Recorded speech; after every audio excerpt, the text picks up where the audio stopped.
Hi!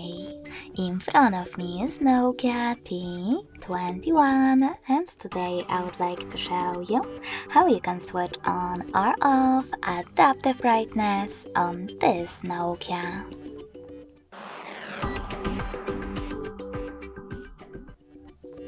First of all, go into settings.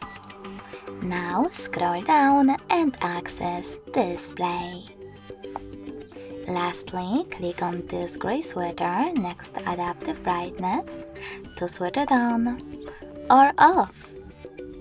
Thanks so much for watching. If you enjoyed this video, smash that like button, comment and subscribe.